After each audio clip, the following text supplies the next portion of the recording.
What's up, everybody? What's up? It's Thursday. It's Thursday. Did you forget what day it was? No, Okay. I was just trying to do that for effect. Okay.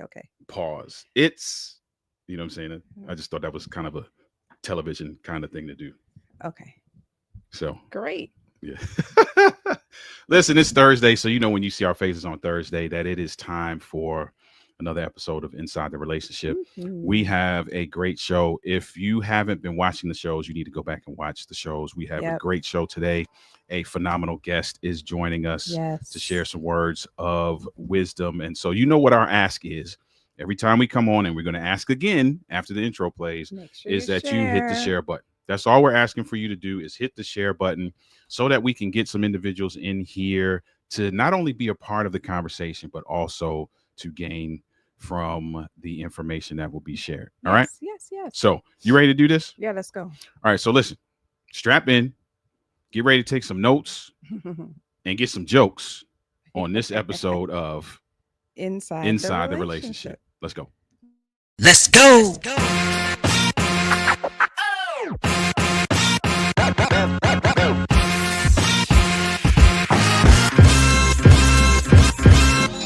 You're watching Inside the Relationship with Denise and Ollie.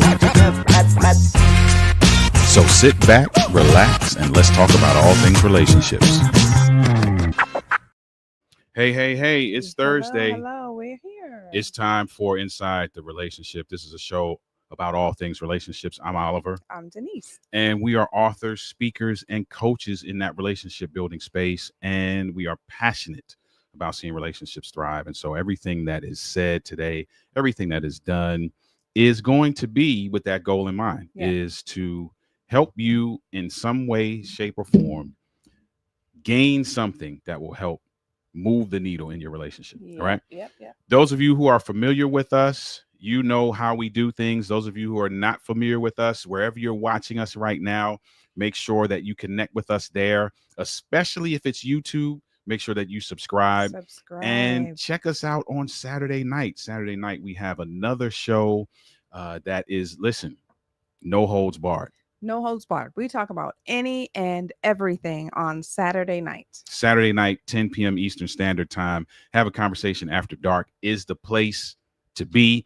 And let me just say this for those who are watching right now or watching the replay, this Saturday night in particular, coming up, something will happen that has never happened. Yes, I forgot about on that. any of our shows in the history of Denali. I forgot about that. And I'm not just saying that as a ploy to get you there. I'm No, telling you, it is for real. something is going to happen Saturday night I forgot. that has never happened before. This will be a first, and I am extremely excited about what's about to happen on Saturday night. So if you get a chance to connect with us, please jump in on Saturday night. Even if you're jumping in and out, just jump in and out, because something's going to happen that has never happened on the show before. Yeah. And so we're really, really looking forward to It's gonna be that. awesome. All right. I forgot. So normally there's some other things we would say, but I kind of want to get into the show. And like last week, our guest has chosen to be with us throughout the entire show. Yes, right. indeed. So listen, let's bring on the guest first before we get into the media mixdown. So we have licensed professional counselor Morgan Johnson. I'm not going to say a whole lot about Morgan because I asked her to basically big up herself when she comes on, right? So Morgan's going to tell you more about who she is, what she does, and what she's passionate about. I'm excited about hearing Morgan. We met Morgan Johnson in Philadelphia. Sweet right? lady. Yeah. And at that time when we met Morgan, we're like, man, we got to get her on the show at some point, right? Yep. And so it should have been sooner, but that's on me. I'll take that. That's okay. Should have been a little bit sooner, but better late than never. We have Morgan to share some great wisdom. And listen, one of the topics, right? We're gonna have a conversation, but just so that you're prepped for this, one of the things that I want Morgan to address is, and especially for this season, holiday season, how do you maintain a healthy relationship amidst family drama?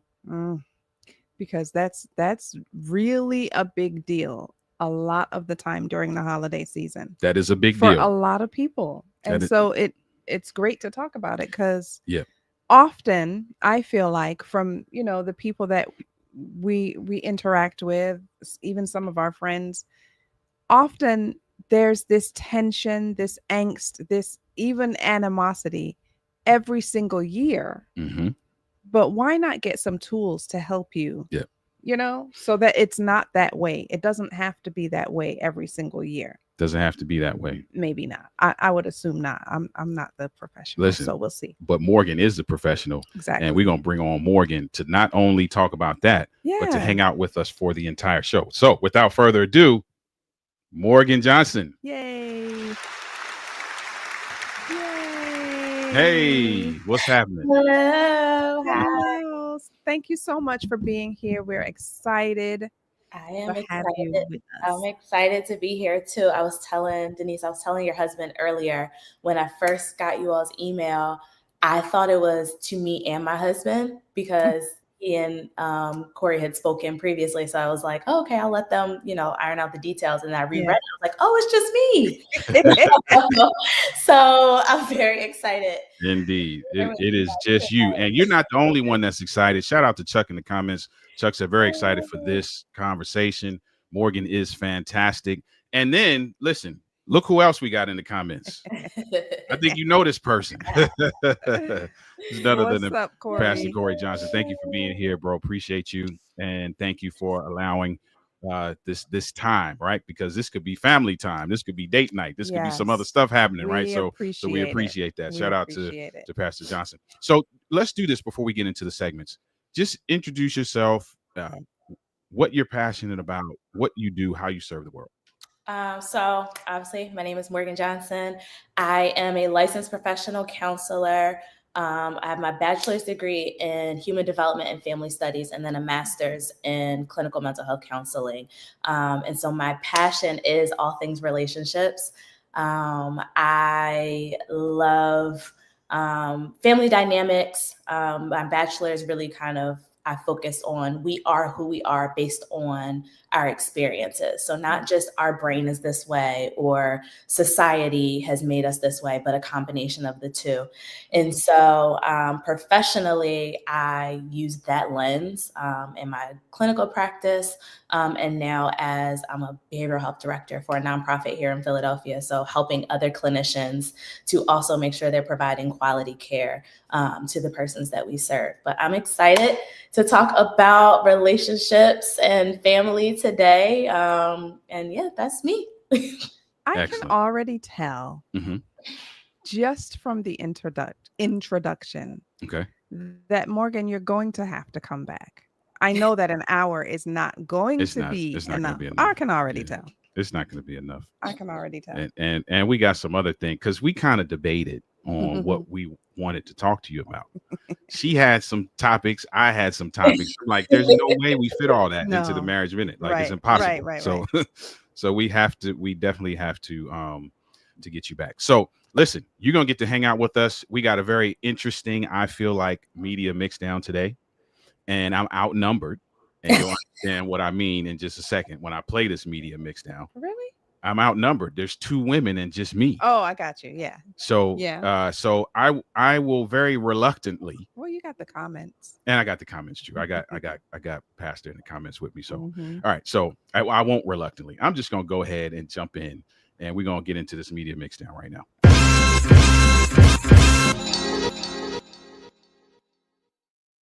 All right, so for the media mix down, I am going to play this video. Let me get it full screen, and we're gonna play this video, and we would love to hear what you think. Okay. Here we go. So the question was asked, if you asked you to go change your clothes, what would you go do? Baby, some of y'all should have stayed single because what you mean? I'm going to change clothes. Like, that's my husband. If he asks me to go change clothes, I'm going to change clothes. Like, why wouldn't I? Y'all out here giving single mentality, like for real. Like, y'all literally just need to stay single because what type of man's y'all picking? Like, what type of man's is y'all choosing? Because why I don't understand. I don't understand why y'all get so upset when people submit to their husbands. Like that's what the Bible say. Submit. And submission can be looked at very strange sometimes because some of y'all be in controlling relationships, which y'all caused that on yourself because y'all chose to be in that controlling relationship. So I get it, but I don't know. I'm changing. Boom. I'm changing too. Okay. I'm changing. Are you changing? Yeah. Okay. I'm number one. Look at the pastor.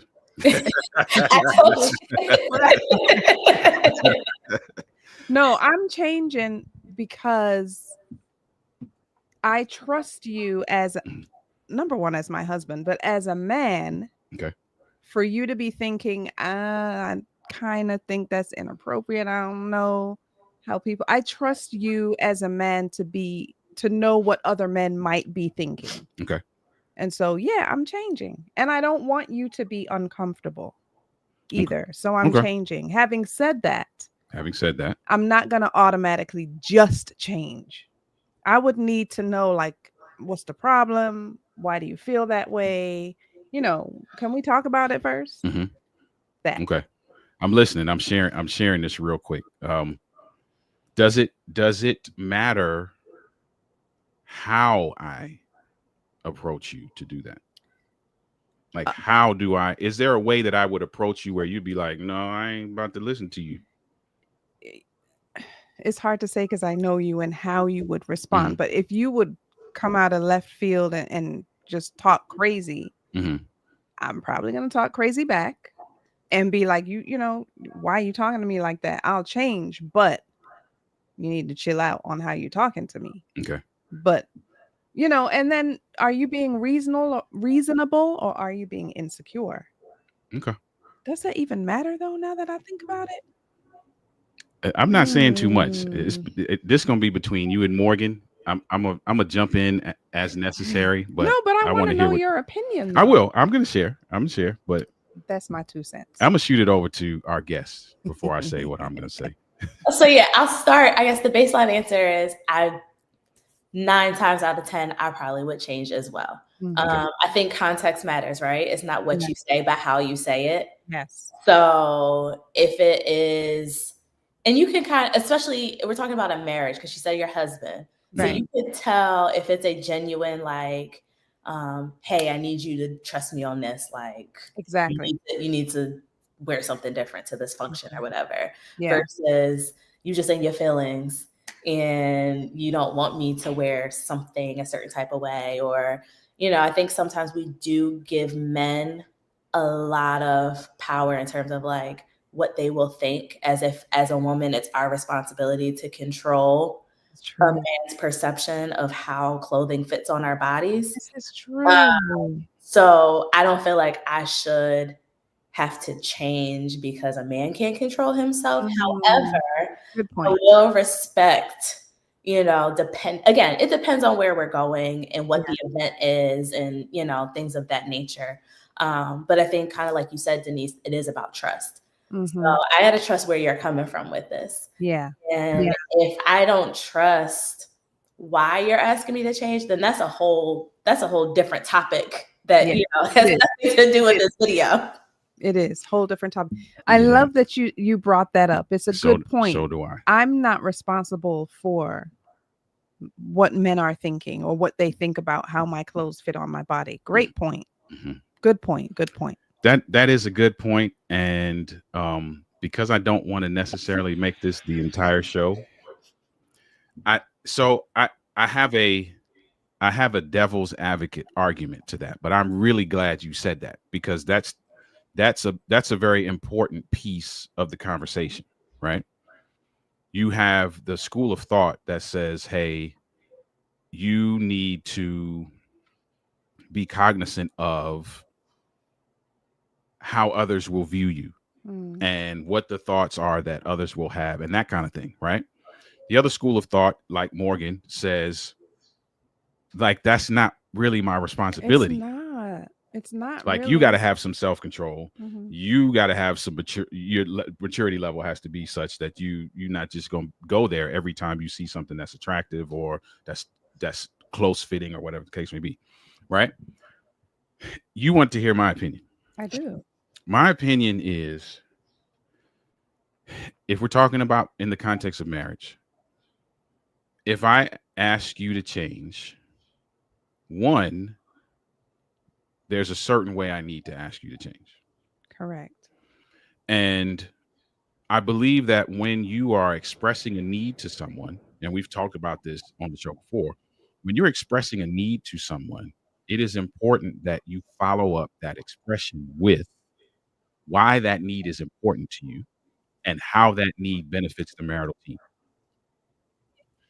Now, let me say why. Let me tell you why I'm saying that. Because if I don't, if you just come in and if you just come downstairs and you're about to leave, and I'm like, nah, you got to go change, Hmm. without me explaining to you my rationale for that, it sounds like I'm barking an order at you, Yes. and I'm not trying to do that. Hmm. So if I say, hey, babe, listen, you know what? I need you to change. Here's Yeah. why. Now you have some rationale that you can align Yeah. this request with that hopefully makes sense. Hmm. So let's just assume that it makes sense. So Right. hopefully it makes sense, and Yeah. you can be like, you know what, I get that. Yeah. Okay, Yeah. give Yeah. me a couple minutes. Yeah. I All right. agree. Yeah. A reason behind it. You Yeah. can't just say go change and I'm gonna just go do it. Yeah. I'm not. I don't know that I don't know that I can co-sign the just nah. You ain't wearing that. Go change. Like that could get touchy. Could. You Yeah, know, it could. it just could. Yeah. You know, African American women, Jamaican women. I It just mean, why did you have to single out I mean the culture like that? that's that's who I have. I can't speak for nobody else. I mean, it could I'm be married to any. a Jamaican woman I who I can't just mean, be like, nah, you gotta go change with no explanation. So okay, we'll leave it there. Morgan's staying quiet for some reason. I think You know, all right. I'm gonna jump in. Because I think that you brought up a good point, like making it about. And again, this could end up being the whole hour. Making it it really could be. like Black women, and as a Caribbean woman myself, my family's from Barbados. You know, like there are layers to our experience in terms of people's perceptions of us, people's perceptions of our bodies, and then even if you want to add another layer, you know, religious and other organizational structures that for as long as we can remember have dictated what was deemed appropriate or inappropriate for women. Mhm. And so I think as we are trying to have healthier relationships, to expectations, you know, what we're deeming as appropriate, professional, right for insert whatever, Yeah. modest, you know, I think that there does kind of need to be an explanation sometimes, because there's historical context that gave men a right to just say what they wanted without any, you know, why. There's historical context of, again, women being responsible for the feelings and the opinions or the expectations of other people. And so as a husband, or as someone who is supposed to be my covering, or someone that loves me, then I do want to understand the thought process behind why this outfit, or why in this situation or this setting, Yeah. you know, adjustments need to be made. Because you married me, so you know how I dress. And Exactly. you know how I like to present myself. So then if there needs to be an adjustment, I need to know why. Mhm. That's I agree. that's I agree because I'm thinking, like you said, you married me. So this is you've seen the outfits that I wear and how I tend to dress. So this is not so right. It's not a shouldn't surprise. come as a surprise. Yeah. So, and I know this would not surprise you both, but there are many individuals who this is an issue, Yeah. Yeah. like a real big issue. Yeah.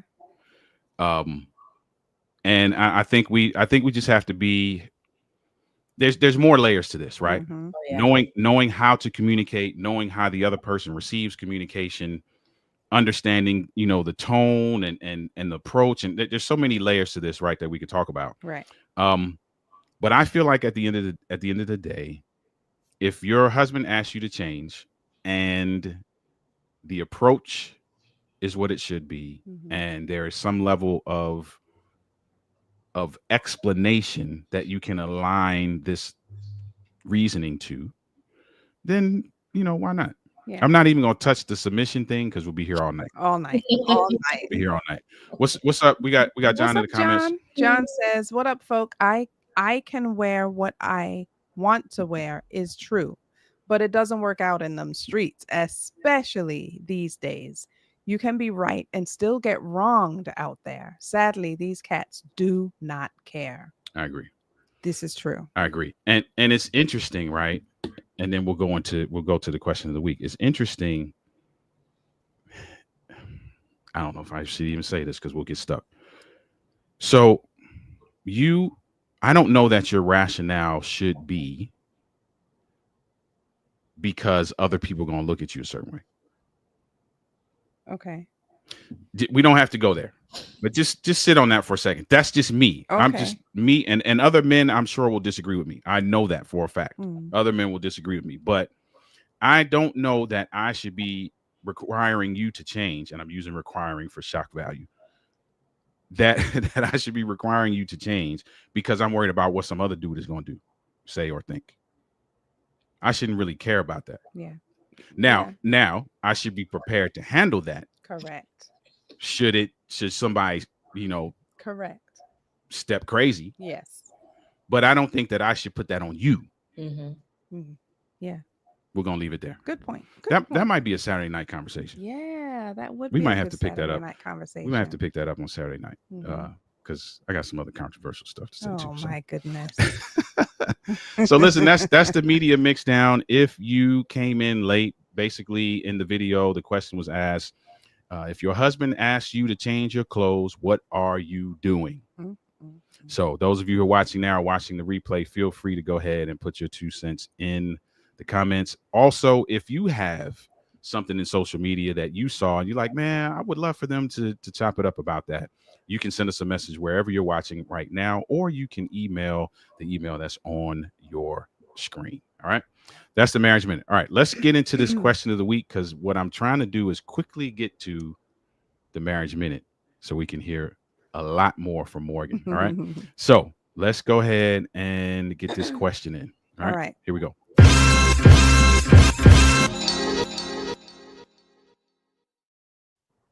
All right, here's the question of the week, guys. What steps can I take if my spouse only wants to discuss our issues with a third party present, like a therapist or a mediator?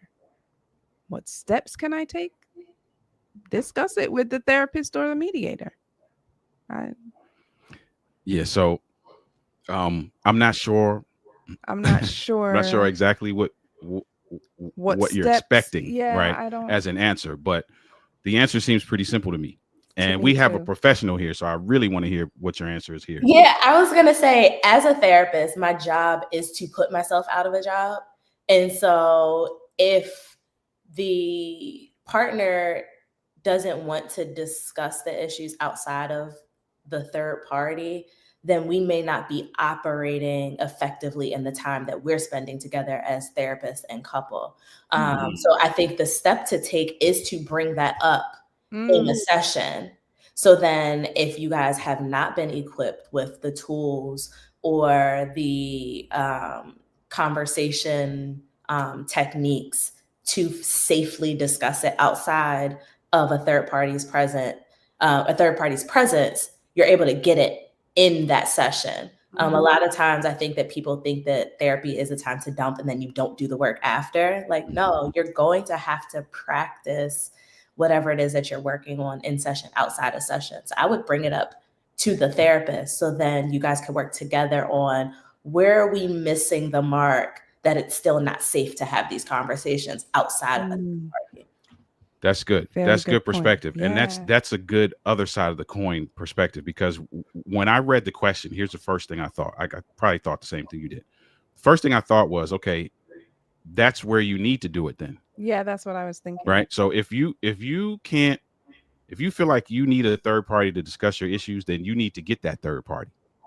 And what I was thinking, which ties into the other side of the coin that Morgan just brought up, you need to then, in with that third party, be able to gain the tools, the wisdom, and understanding that's necessary so that you can now do this outside of that space. Yeah, because maybe to Morgan's point, maybe one partner feels comfortable enough with the tools that was given by the therapist to be able to have the conversations, outside of the therapist or mediator, and then maybe the other spouse is not there yet. Yeah, that's good.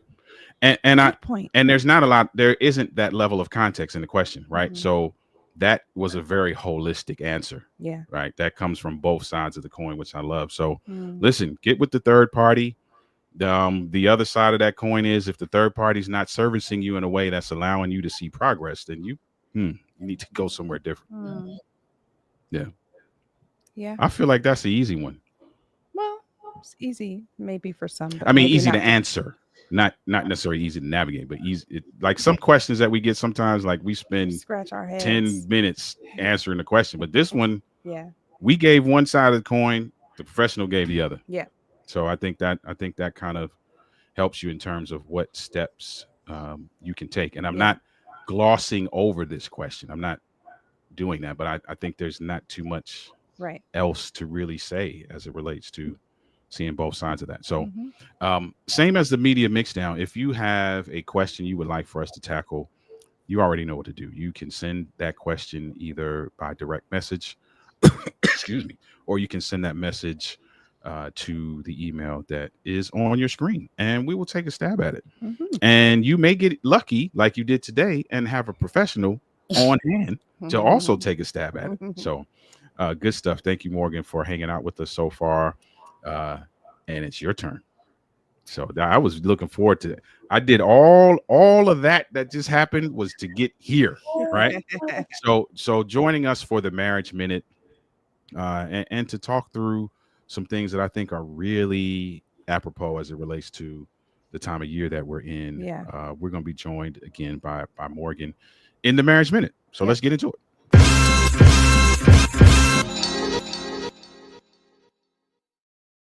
So it is.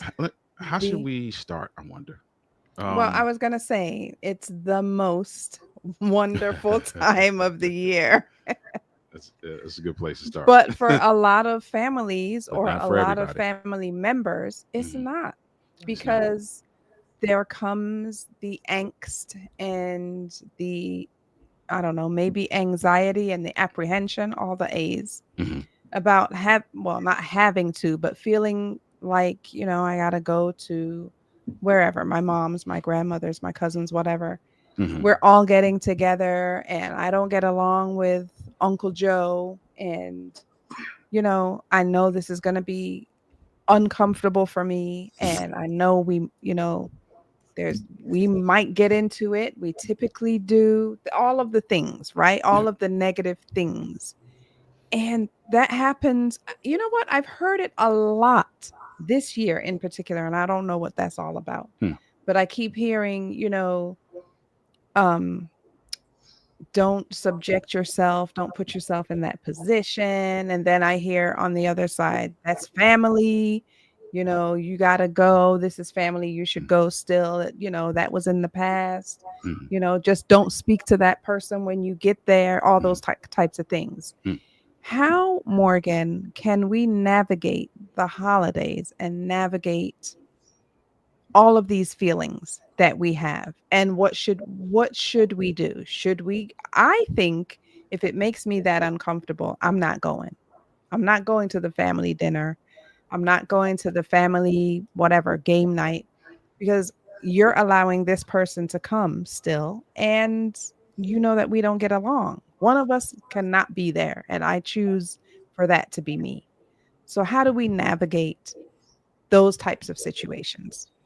I think first and foremost, it is being honest about where we are in whatever the relationship is.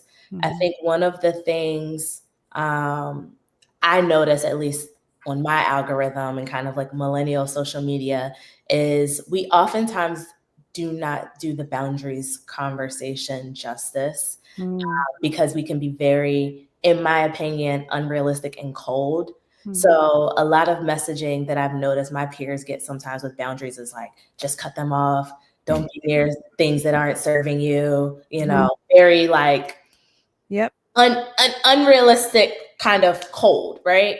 I think there is something to allowing, especially depending on how close the relationship is, if we're talking immediate family, a parent or a sibling, or even a grandparent, allowing people opportunity to understand the boundary that you're setting, not explaining yourself, but like you said, Denise, where it's like, I am uncomfortable with my interactions with this person.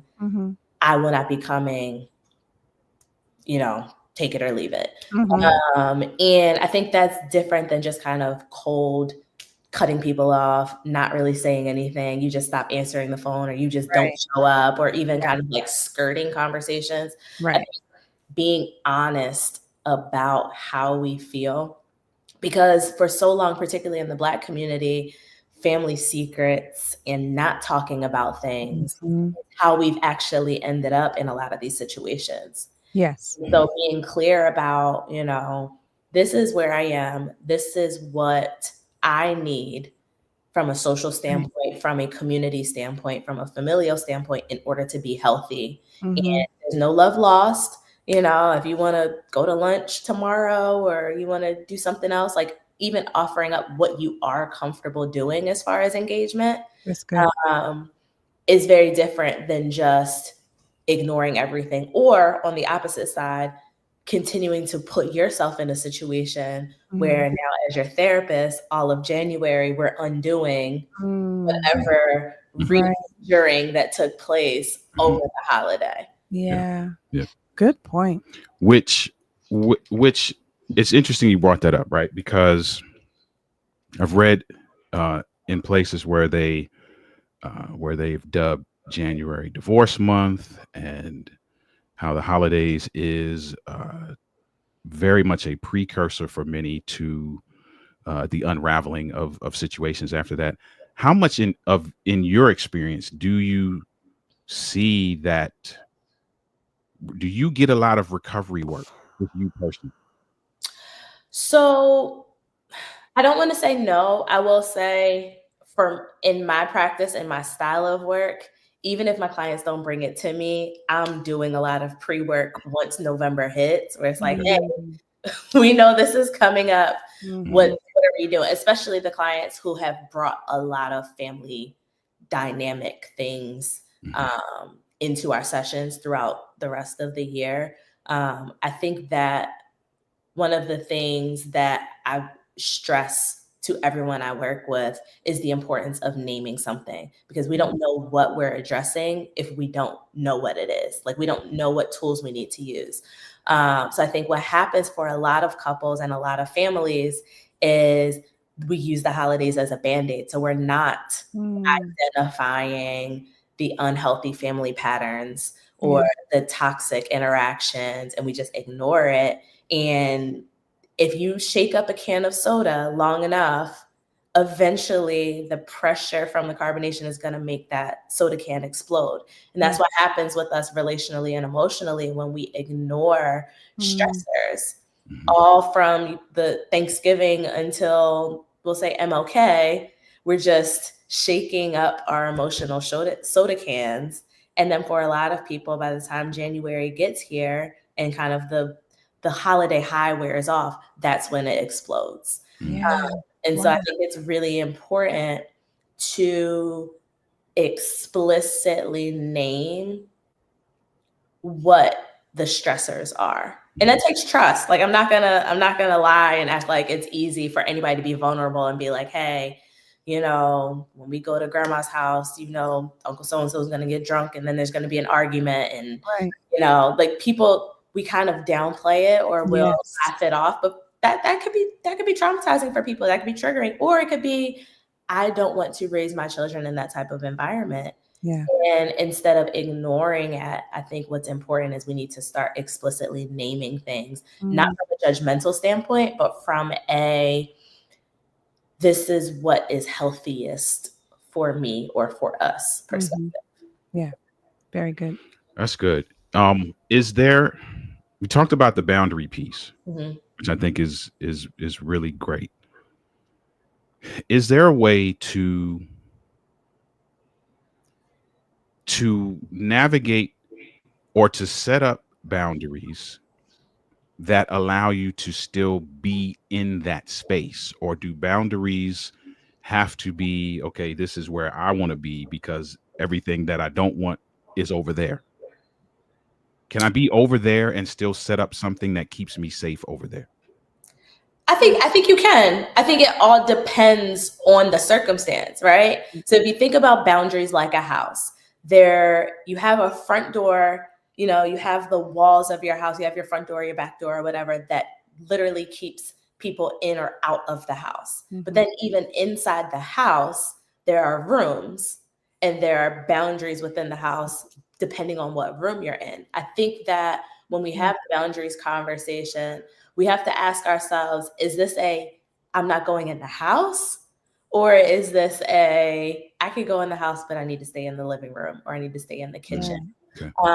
And it depends, right? I don't think that it is ever anyone's job to define what safety looks like for another individual.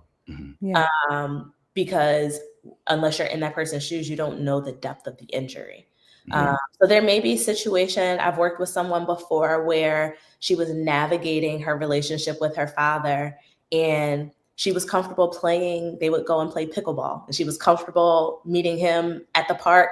They could play in the afternoon, things like that. She would not go to her parents' house. And so it wasn't, I'm never talking to you again, I'm not doing it, but she had to establish what that boundary was because especially for her culture, she knew that going to the house, he would have tried to assert more power and dominance that she was trying to break free from. And so I think that there are ways that sometimes you can safely engage and interact with people. But again, I think that also comes from naming and identifying why you need to establish the boundary in the first place. Right. If there was a trauma that occurred or you felt unsafe or unprotected by this person or things like that, it may be, we can engage in large group settings, but one-on-one doesn't work for us. That's a boundary, right? Right. See you at the big family dinner. We have, hey, how you doing? All of that. But I'm not necessarily going to be one-on-one with you if it's just 3 of us at the house. Like those are different ways of identifying, or maybe it's, I can go and stay for an hour and then I got to go. I'm not staying all night. I'm not spending the night. I'm not, that's another boundary. And so I think that on both ends, as the recipient of the boundary, I think we need to be respectful of other people's journeys, which I think is oftentimes the hard part. It's not the person setting the boundary. It's bracing for the reaction. Yes. Or even being the third party family member. So I'm not the one that the boundary was set with. I'm the cousin or I'm the auntie or I'm, the family friend. Right. And the one that grandma sends and you're like, oh, just come by for this, or why are you being so difficult? Like, no, if this person has set this boundary, we have to respect that. Yeah. I'll see you when I see you. Yeah. I love that. Excuse me. Sheila says compartmentalizing boundaries is essential based on one's needs. It is. Yeah. And shout out to Sheila in the comments. So you actually went somewhere where I was literally about to go, where you talked about the person who's receiving the boundaries, right? That kind of takes me here. And this is kind of a loaded question, 2-part question, but let's put it in the context of marriage, right? And my spouse now is the person who is needing to set these boundaries. based on whatever has taken place or whatever has transpired, if there's trauma, if there's anything that's happening, mental health, whatever's happening, how do I now support my spouse in that journey and in doing all the things that are necessary to manage and navigate that successfully? What is my role as it relates to support? I think that's the first side of the question. And then the other side of the question maybe is, well, let's make that the other side of the question. First side of the question is, what are some of the dangers of not supporting? And then the other side is, what can I do to make sure I'm supporting successfully? So I think the danger of not supporting is you're leaving your marriage vulnerable for other breakdowns, because usually the need for these boundaries is because of some sort of trauma, some sort of unhealthy dynamic, right? And if you are not supporting your partner in that, you could be opening up your immediate family, which is your marriage, to more unhealthy dynamics or more unhealthy patterns. And so I think that supporting your partner is essential in establishing what a healthy unit is going to look like for you guys. And health is going to look different for each, family, for each couple. But I think that when you're not supportive, that's where you open up the possibility for whatever, for lack of a better word, toxins that were present in your spouse's need to create those boundaries, they could then also insert themselves into your relationship. And then you said, what does supporting look like? I think supporting looks like holding space, because like I said earlier, creating boundaries is not easy, right? And so there is a grieving process that oftentimes comes with it. There's also, I think, a grieving process that comes with having to realize that something that was supposed to be safe or something that was supposed to be healthy for you was not. Like that hurts. And I think, again, sometimes we can be very callous and dismissive to the journey of understanding how unhealthy some of our families actually are. I think social media makes it look like we just wake up one day and we're like, yes, this person is toxic. They're so, it's a journey. And sometimes it's a heartbreaking journey.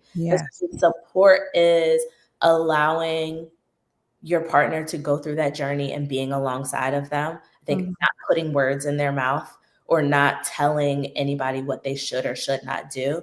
Because even if our families on paper look identical, we're still different people. So the ways that one family handle conflict may not be the same way that another family handles conflict. And so I can't come into your family dynamic and say, well, you guys should do this, because that's not how you guys have been operating. I think your role as a spouse is to be there for your partner as they're navigating these things. And then one of the things that I say to my husband all the time is like, before I give advice, especially as a therapist, sometimes I have to like catch myself. And it's like, what do you need from me right now? Like, do you need advice? Do you need to just vent? Do you need me to agree with you? Or do you need to hear the opposing perspective? Because depending on the conversation, sometimes we just want to hear like, yes, your grandma is crazy, I agree. And sometimes we don't need to hear that. Sometimes we need to hear, no, maybe you should look at it from this perspective. But I need to get the green light from my partner in terms of what space they're in order to know what type of support they need in any given moment. It's like if we decide, okay, we're going to this family gathering, and it's like, okay, what's going to be our exit word? What's going to be our code? Like, you let me know when you're ready to go. I'm not going to get too comfortable to where I'm like, no, we got to stay. If it's time to go, it's time to go. We're a united front. We are or if you need support, let's say maybe it's the first time we're saying no. We're not going somewhere. How involved do you want me to be in this conversation? Do I answer the call? Do I not answer the call? Like, there's just over communicating, I think, is the way that you support your partner as you guys are navigating these settings, because at the end of the day, to the rest of the world, you're a united front. And so before you present to your respective families, we got to have a huddle at home to say, all right, what's our story? Yeah. What are you doing? What do I need to look out for if you feel like you're wavering? Like, do you want me to be your backbone in this? Or if you give in, am I just riding with you? Like, which way are we going? I think we need to have those conversations in order to identify, the best way to support our partners.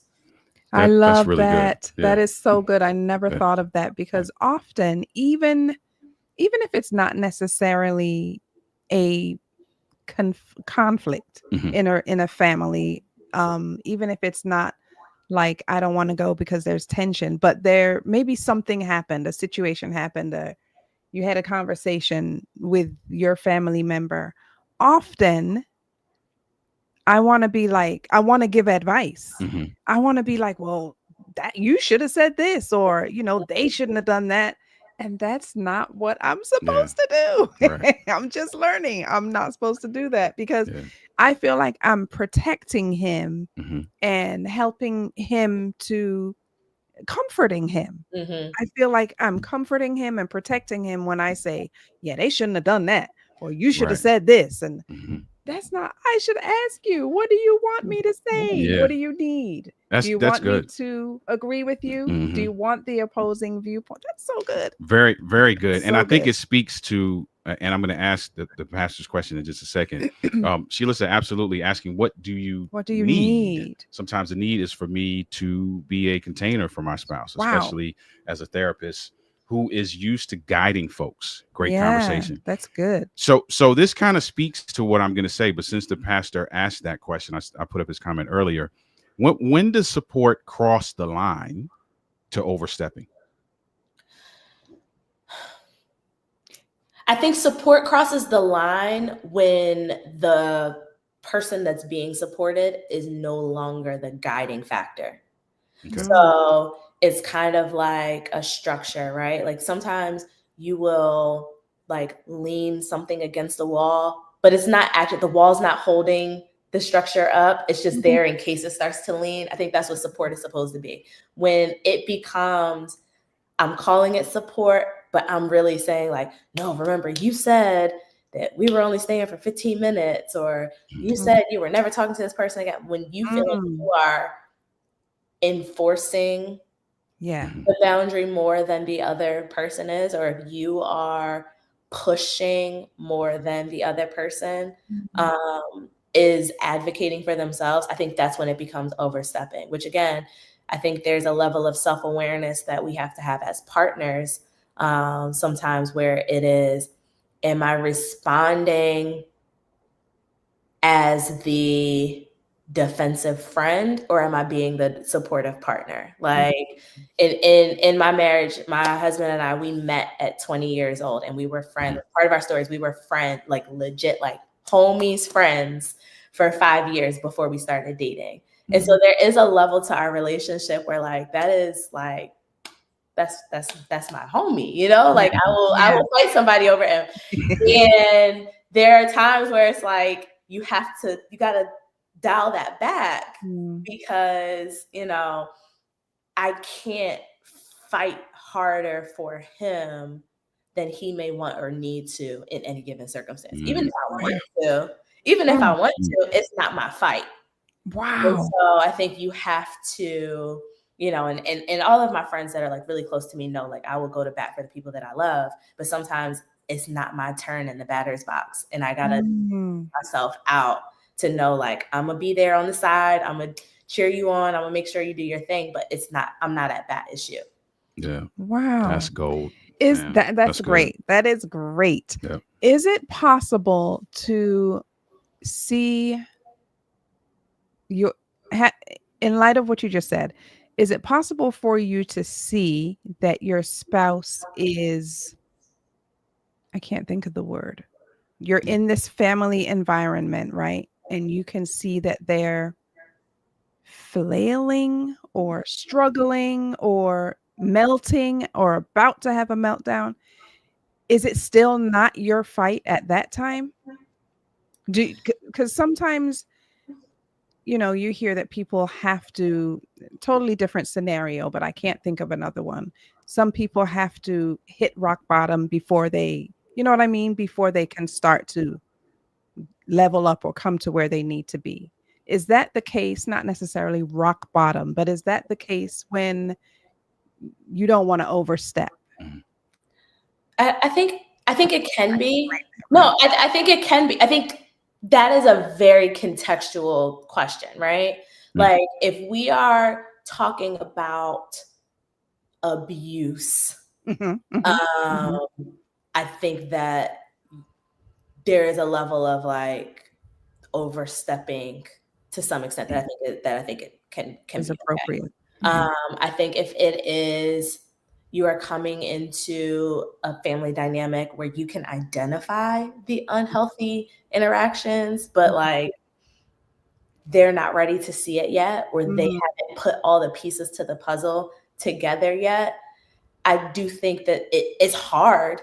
And I think that is the difficulty of connecting yourself at the level of marriage spiritually to somebody, is sometimes you have to watch and pray and kind of hold your tongue through certain things. Like that's hard.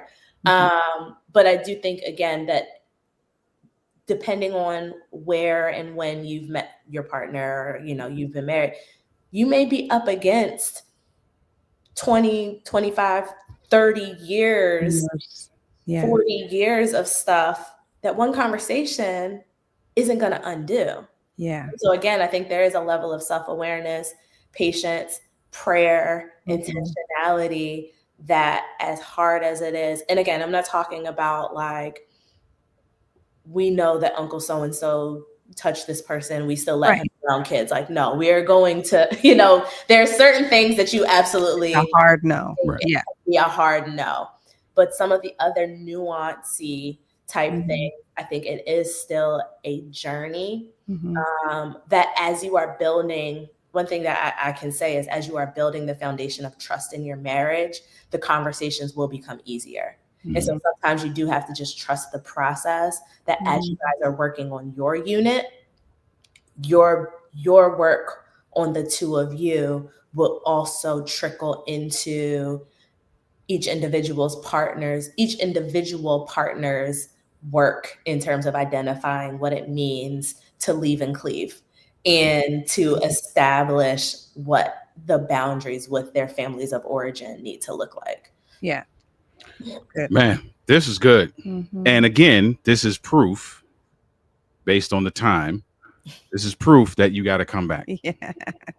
Because we can keep going for a long time. But I just want to say, just on behalf of us both, thank you for sharing. I mean, there are some golden. Like golden, if you weren't taking notes, those of you who are listening, not watching now or watching the replay, you may want to go back and look at this segment again, because man, this is really, really good stuff around navigating a space that is very difficult for so many people during this time of year, especially during this time of year, but throughout the year as well. So thank you, Morgan. You need another round of applause.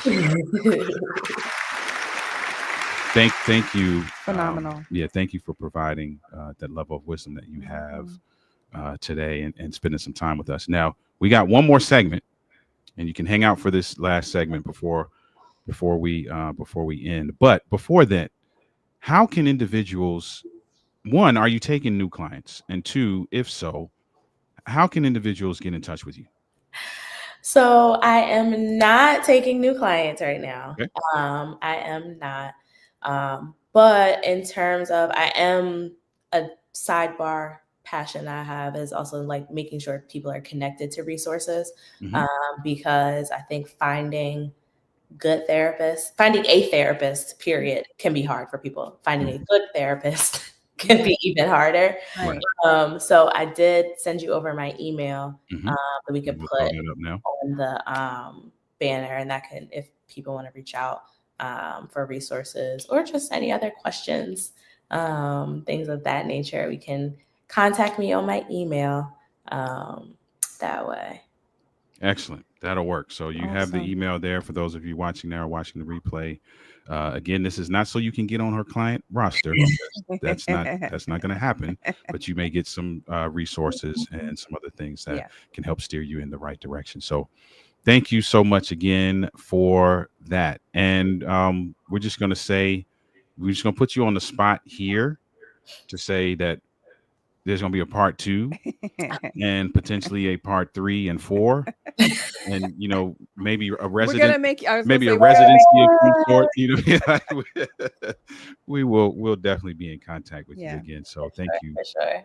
thank you for that. So, you got a last word? Yeah, I do have a last word. All right, let's get into the last word.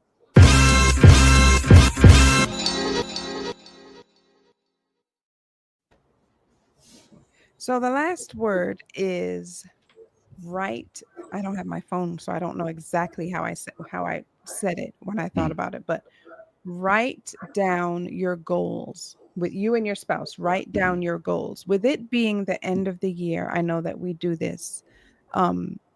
We typically go somewhere. You don't have to go somewhere, and just talk about our goals and plans and what we'd like to achieve throughout the upcoming year. Write down your goals. Talk it over with your spouse. What are your goals? What would you like to achieve? And also look back on, what did you accomplish this year? What goals did you manage to achieve? What do you need to tweak? And I say write it down because I believe that there is power in writing down your goals, looking at them, praying over them. It's biblical. Write Write the vision. Yeah. And so that is my last word. Write down your goals, talk them over with your spouse, have plans and have goals and have visions for your marriage. What does it look like? Write it down, talk it over, present it to God. That's good. Anybody who's been around us for any level of time, any amount of time, knows that we always stress the importance of having some sort of mission, some sort of direction, some sort of guiding principle that governs your marital experience. And so this is a good opportunity for you to do that, for you to go through and look at the wins, for you to identify the challenges, whatever the lessons that were learned, and whatever next steps are necessary. So that's awesome. That's a great last word. All right, man, this was good. It was very good. This was good, man. This was good. And listen, if you enjoyed this, there are a whole lot of other episodes. So wherever you're watching this right now, especially if you're on YouTube, please do us a favor, subscribe, hit the bell so that you know when we are. Yep. So you get the notifications so you know when we're going live, and share. All right. The last thing we'll say before we close this out is this: on Saturday night, make sure that you are there for Have a Conversation After Dark. Something is going to happen on this particular Have a Conversation After Dark that has never happened on any Denali show ever. And I'm really excited about that. And I'm honored that the individuals involved are choosing to do this on our show. So it's going to be a good show. Thank you again to Morgan Johnson for being our guest this evening. And listen, just go back and watch this again.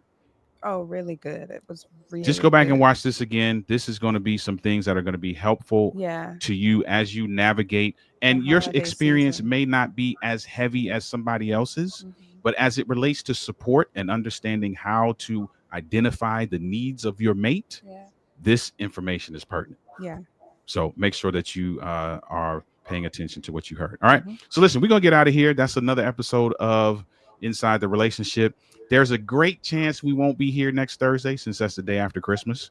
So we just want to say to everybody, if this is something you celebrate, Merry Christmas, Happy Holidays, Happy Kwanzaa, all of the holidays, whatever whatever relates to you, we want to make sure that you are having a wonderful time, that you are enjoying family, that you're getting some great food if that's what you do, that you're getting some rest, that you're rejuvenating, and that you're preparing yourself to walk into 2025 in a way that is going to set you up for success. Yeah. All right. Blessings on you, family. We're going to get out of here. Have a phenomenal Thursday evening. Have a great weekend, and we'll see you next time. Bye, everyone. Peace.